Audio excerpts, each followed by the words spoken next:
Hello and welcome to Root Garden Wisdom. What you are seeing today is a peace lily I found on clearance for only $2. At first glance, it looked almost impossible to save. The leaves were limp, pale, and drooping, and the entire plant seemed as though it had already given up. Most people might have walked past it or thrown it away, but peace lilies are remarkably resilient when their roots are still alive and they receive the right care at the right time. In this video, I will show you a simple recovery method using familiar ingredients you may already have in your kitchen. Step by step, we will clean the plant support, new root growth, improve the growing medium, and help the leaves return to a healthier, deeper green. By the end, you will see how this neglected $2 plant changed after consistent care. If you enjoy practical plant rescue tips, subscribe to Root Garden Wisdom, and let us begin. After bringing the peace lily home, the first priority is to remove every leaf that is yellow dry, torn, badly wilted, or clearly damaged. This is not simply a cosmetic step. A stressed plant should not waste energy maintaining tissue that can no longer recover, and removing unhealthy leaves can also reduce the chance of fungal problems spreading to stronger parts of the plant. Next, gently divide the peace lily into smaller clumps. Work slowly and avoid pulling the roots apart with force. Separating the plant gives each section more room to develop, reduces competition for water and nutrients, and allows you to monitor the condition of each root system more carefully. Now rinse the roots under clean running water. Use your fingers to loosen the old soil, but do not scrub aggressively because peace lily roots can be tender. As the soil washes away, inspect the roots closely. Healthy roots are usually firm and light in color, while damaged roots may appear dark, soft, hollow, or unpleasant smelling. Remove any clearly rotten sections with clean scissors. Washing away old soil, decayed material, and trapped debris makes it easier to see what is still healthy and lowers the risk of carrying problems into the new potting mix. Once the roots are clean, place the plant in a shaded, airy location away from direct sunlight. Let it rest briefly so excess water can drain and any fresh cuts can begin to dry naturally before the next treatment step. This short resting period also helps the divided plant settle after the handling. While the roots are resting, prepare a gentle baking soda solution for surface cleaning. Pour 1 liter of clean water into a container, then add 1 level spoonful of baking soda. Stir thoroughly until the powder has dissolved and the solution looks evenly mixed. Baking soda is mildly alkaline, so in a weak solution, it can help loosen dirt residue and some surface buildup. However, it should not be treated as a complete cure for fungal disease, and stronger is not better. An overly concentrated mixture may irritate tender roots or leave marks on sensitive leaves. Once the plant has drained lower only the roots into the solution and let them soak for about 15 minutes. Do not leave them submerged longer than necessary. This brief treatment is intended to clean the root surface before repotting, not to replace proper removal of rotten tissue or the use of fresh, well-draining potting mix.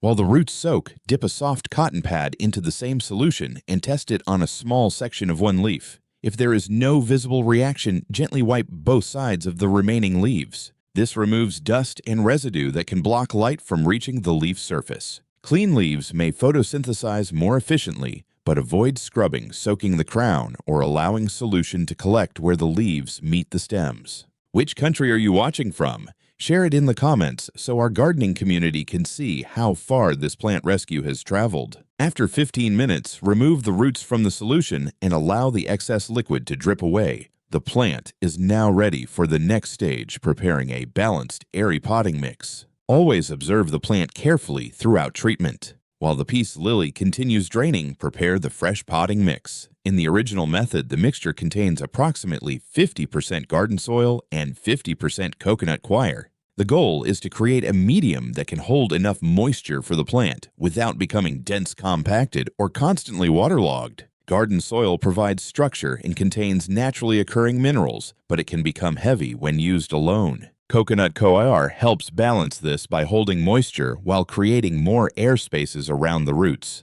Mix both materials thoroughly so that no large pockets of dense soil or dry coir remain. Wear gloves while handling the ingredients and use a clean pot and clean tools whenever possible. This is especially important after removing damaged roots because contaminated soil or equipment could introduce new problems to the freshly treated plant. The finished mixture should feel loose and slightly springy in your hand. It should hold together lightly when squeezed, then break apart easily rather than forming a hard clump. If the garden soil is unusually heavy or clay-like, additional aeration material may be needed. Because peace lilies prefer consistently moist conditions but do not tolerate prolonged saturation around the roots. After the 15-minute soak is complete, remove the plant from the baking soda solution. Let the excess liquid drain, then use a soft, clean towel to gently blot moisture from the leaves and the outside of the root mass. Do not rub or squeeze the roots. Allow the plant to rest briefly in an airy, shaded place. Once it is no longer dripping, both the plant and the fresh potting mix are ready for repotting. Now we can begin repotting the peace lily. Choose a clean pot with several drainage holes at the bottom. These openings are essential because they allow excess water to escape, reducing the chance that the roots will remain saturated and begin to rot. For this method, thread a clean, absorbent string through one drainage hole, leaving part of it inside the pot and part hanging below. The string can draw a small amount of water upward by capillary action, helping the lower section of the potting mix stay evenly moist. However, the bottom of the pot should not sit permanently in deep water because constant saturation can still damage the roots. Add a thin layer of the prepared potting mix to the bottom of the pot. Place the plant in the center, keep the crown slightly above the soil line, and spread the roots outward in their natural direction. Avoid bending them sharply or forcing them into a tight bundle. Gradually add more potting mix around the roots. Gently settle it with your fingers, but do not press it down firmly. The plant should stand securely while the mixture remains loose enough for air and water to move through it. Place the finished pot over a clean cup or shallow container as shown in the video. Slowly water around the base until a small amount begins to drain from the bottom. This confirms that the mix is evenly moistened and that the drainage holes are working. Allow all excess water to escape before moving the plant. Proper drainage, correct planting depth, and an airy root zone will give the peace lily a much safer start as it adjusts to its new container over the following few days. For the first 3 days after repotting, keep the peace lily in a bright, airy place where it receives only indirect light. Avoid strong sun during this period because recently disturbed roots cannot replace lost moisture efficiently, and the leaves may scorch or wilt more severely. Do not keep the soil constantly soaked. The goal is stable, moderate moisture while the plant begins adjusting to its new container. This waiting period also gives you time to observe whether the leaves remain firm and whether any hidden root damage causes new signs of stress. After 3 days, prepare the mild rice-and-oat solution shown in this method. Add about 3 spoonfuls of rice to a clean glass, then add 1 spoonful of oats.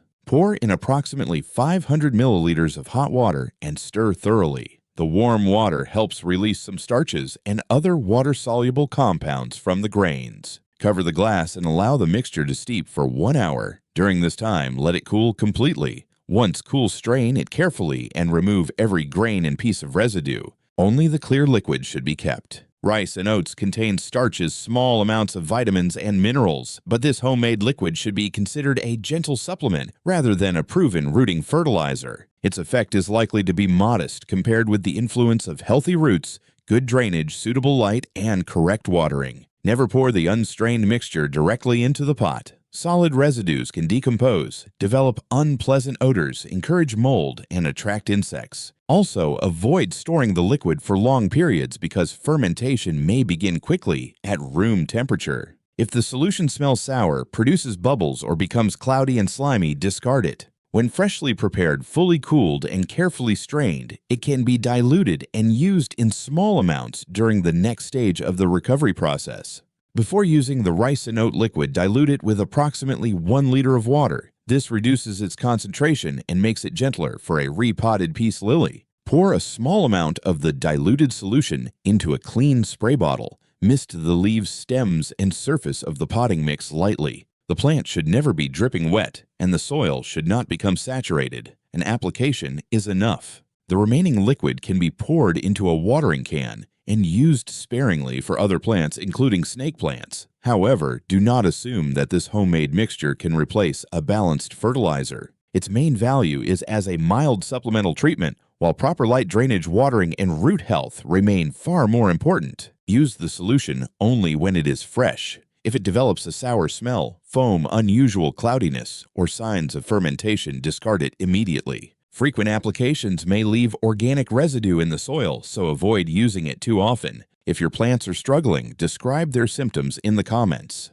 Include details such as leaf color, soil condition, watering frequency, and light exposure, so the problem can be assessed more accurately. Here is the peace lily. After 2 months of patient, consistent care, the plant that once looked ready to be discarded is now fuller, stronger, and visibly healthier. Beneath the soil, the root system has developed many fresh white roots that hold firmly to the potting mix. This indicates that the plant has adapted well to its new container and is once again able to absorb water and nutrients effectively. Above the soil, the leaves are darker, thicker, and more upright. Several new leaves have appeared, and the natural glossy finish has returned. This recovery was not caused by one ingredient alone. It came from removing damaged growth, cleaning the roots, using an airy potting mix, improving drainage, providing gentle light, and watering carefully. With the right conditions and enough patience, even a severely neglected piece lily can recover beautifully. Like, share, and subscribe to Root Garden Wisdom for more practical plant rescue methods.